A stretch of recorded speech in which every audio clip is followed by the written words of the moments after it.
Hey guys, welcome back. Today we got Josh's dad, as he was known in the other video, but this is Jim's Jeep TJ. If you recognize it, a couple videos ago he went out snow wheeling with us, and he's the guy that was open diffs front and rear, had a little issue, had to do a little winch in, but he was giving her heck and he did great and he kept up all day. But he decided that maybe he'd like to keep up a little easier. So he dropped it off, and we're gonna install a locking diff in the rear for him. So let's take a look, see what he got. So Jim picked up the Aussie Locker from Torque Master Industries, and for the rear Dana 35, you can see part number right here, along with the gaskets and the gear lube and some brake parts cleaner. Helps get things cleaned up. But yeah, this is what we're gonna play with today. So super nice rig, and this should help him get around a little bit better year round. So these are the parts out of the box, and you can see made in the USA. Should be a good high quality item. And pretty simple, right? I mean, you've got 4 main components there, plus the cross pin, the 4 springs, and the 4 locating pins. So yeah, shouldn't be too bad, hopefully. We'll see how this goes. Got the Jeep up on jack stands, and we got our 13mm ready. We're gonna go ahead and pull that rear diff cover, catch all the gear lube, and got my gasket scraper here ready, so we can clean the surfaces out. And once we get it all drained out, then we'll see what we got inside. So we're just gonna say that Jim's timing for this locker is impeccable.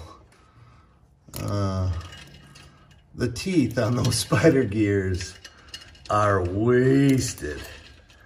So apparently having fun with the 35-inch Mickey MTZs has definitely taken its toll on those stock spider gears. So this is definitely going to be a good upgrade at the perfect time. So with this particular Dana 35, it has a 1/4-inch 12-point headed bolt that holds the cross pin. So we're going to pull this bolt.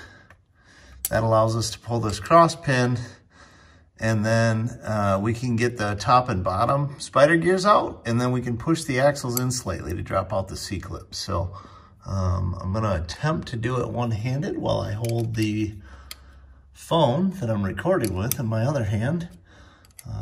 But I may or may not have to drop the phone here. We'll see how things work out. But yeah, this is not a super duper difficult thing to do, as long as you got good tools and somebody hasn't previously been in here and rounded the bolt off or anything, which can be a nightmare. I've ran into that before.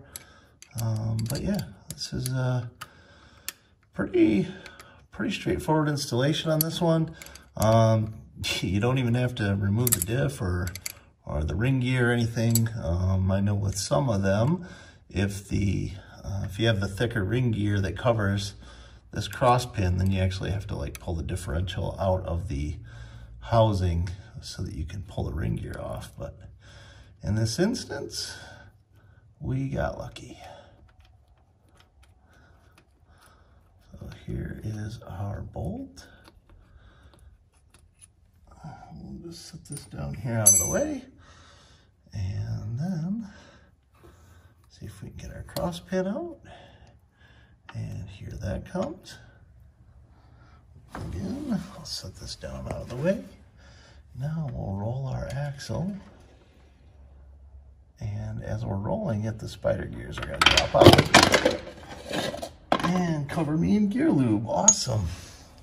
Love it. So there's that one. Here's the top one. And once we get them all out, we'll take a look at them again, because they are ugly. Ugly, ugly, ugly.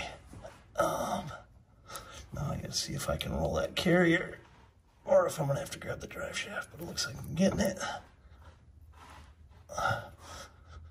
Okay, now, let's see that. See the axle shafts. See if I can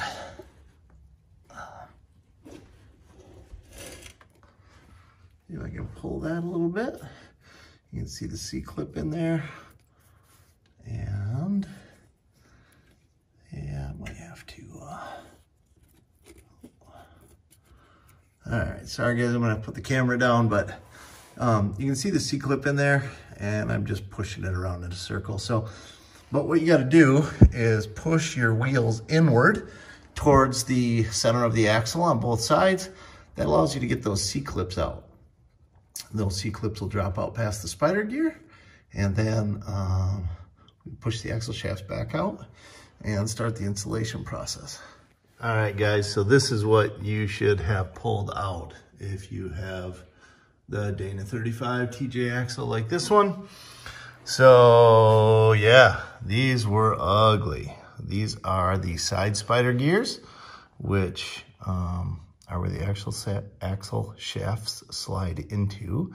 The C-clips that were holding those, the little bolt that holds the centering pin, and then the top and bottom spider gears, which are held into place with that centering pin. So yeah, real good thing that he's decided now's the time for the locker, because a couple of more good hard hits, and it looks like he would have been sending lots of metal chunks through his ring and pinion and be rebuilding the whole rear axle. So impeccable timing on Jim's part. And we're gonna get this cleaned up in there, and we'll move on to the installation part of things. Okay, so as per the directions, we've got the outside gear in on the left side or driver's side axle shaft, and then the center cam lock gear, they call it, installed, and the C-clip. And now we're gonna start putting in the stuff on the other side. So a little bit of grease kind of help tacky and hold things together, and we'll work our way towards getting everything in here. Just plugging away. Again, sorry I can't video the whole thing. I lost my my holder, and I can't do it one-handed, unfortunately. So okay, so you can see what I've done. I've installed the other outside gear that locks into the axle shaft and the other center cam block, and I put grease between all those things so that you know, things will move and smooth like they request in the directions. But right now I got to get, you can see I have the slot in the right side cam lock pointed towards me, which is going to allow me to put the axle C-clip in there. We'll push that into place, and then move on to the next step, which we got to then push those blocks apart, rotate it around until we can get the center pin in, and then get the springs installed. All right, so you can kind of see in there maybe, but we've got the axle shaft sticking through on both sides. We've got our C-clips in there, and this is what we got currently. And now we're gonna move on to getting the centering pin back in, and then getting the springs installed. All right, guys, so they're saying to take these little tiny pins, and the flat side goes into the hole, and the side with the bump out is going to stick out of the hole and line up with your spring. So I'm going to push that in there and then show you what it looks like here in just a second. Okay, so this is what that looks like installed. So I pushed that pin utilizing that slot in the right side block, pushed it through into the hole into the left side block, and then was able to use a screwdriver. Sorry for the shaking, I'm trying to hold this one-handed here, but was able to use a screwdriver, put the top of the spring into the block on the right, and then kind of used the little tiny screwdriver as a guide and slid it down onto the peg that's sticking off. So yeah, just whatever, I don't know, little tiny screwdriver here that I got. You can see next to my finger, I mean, it's pretty small. But that seemed to work really well. So now we need to make sure that we rotate them in unison, keeping that pinhole lined up, because we need to stay in this open window, right, of the carrier. So I'm just stick my thumb in there, try and rotate both axles nice and evenly, nice and slow. And we'll do the same thing. There's 4 pins and springs total, so we'll get those all installed. Okay, so I now have installed that pin and spring combination in all 4 locations throughout the locker. So now we need to line up the hole for the center pin with the hole in the original carrier. So we need to spin this carrier to the other side, I guess, because we need the side that has the spot for the pin bolt to come in. So we'll just grab it from over here, from the bottom, and spin it up.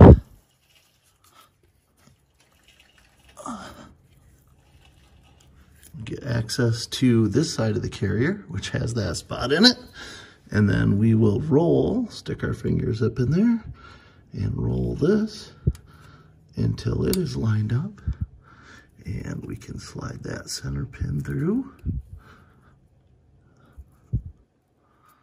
We'll get that center pin through and then get this bolt in and make sure that we put a little drop of Loctite on that bolt. You do not want that center pin bolt backing out on you. So, and then we need to take some measurements and just make sure that our blocks there are the correct distance apart per the instructions. So just something to take note of, the center pin they provide has 2 different size holes in the ends of it. So you want to make sure that you are utilizing the hole that is tight fit to your bolt. One is a much larger diameter and the pin has tons of slop, and that would, you know, risk breaking more so than the pin that fits tightly. So definitely make sure you're utilizing the right end of that center pin.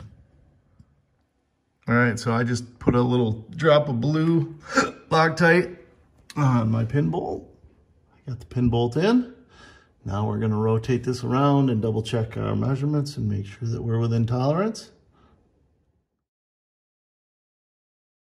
Okay, so the specifications want between 0.145 and 0.170 between these 2 blocks after you've pushed something in there and made sure you pushed and squeezed your grease, right? So you don't have the thickness of grease taking up any of the room.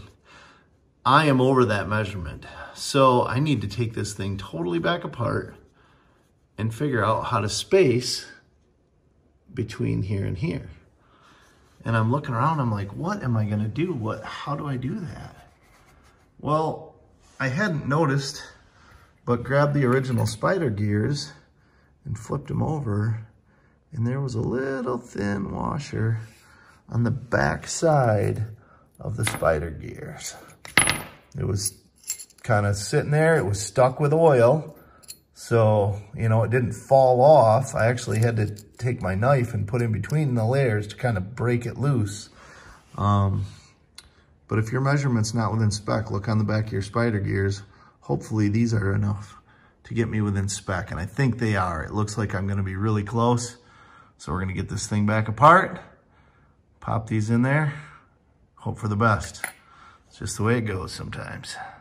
All right, guys, so don't make the same mistake I did and get it all the way put together before measuring. It might say that in the instructions, and I probably skipped it and didn't look, but at this point, before you have this other C-clip in, put this block in, make your measurement before you put that second C-clip in. Once that second C-clip is in, this thing is a nightmare to try and get back apart. It's doable, I did it, but it sucked. Trying to get that C-clip out of there when it has that little bit of tacky grease on it was a real pain. But so if you have it at this point, no second C-clip, put a screwdriver there, kind of, you know, held pressure against it and measured. I now have, you know, 0.155, which is right in the middle of their tolerance spec. This thing should work great. Now I'll put that second C-clip in and we'll finish putting this thing back together the way we had last time. Okay, we're back together and our measurements are right. We got our pin bolt back in with the blue Loctite through the small hole, and all is well. So when I grab the brake drum out there and turn it, you can see that they both move together, which is the goal, right? It's a locker, it's locked. So yeah, so now look in the instructions. It seemed like there was something about testing it, and I don't know. We'll have to look at that, see what that's about, but I think we're ready to make sure that we clean the diff cover surface off well on both the axle and the cover, and get that back on there and fill her up with some fluid.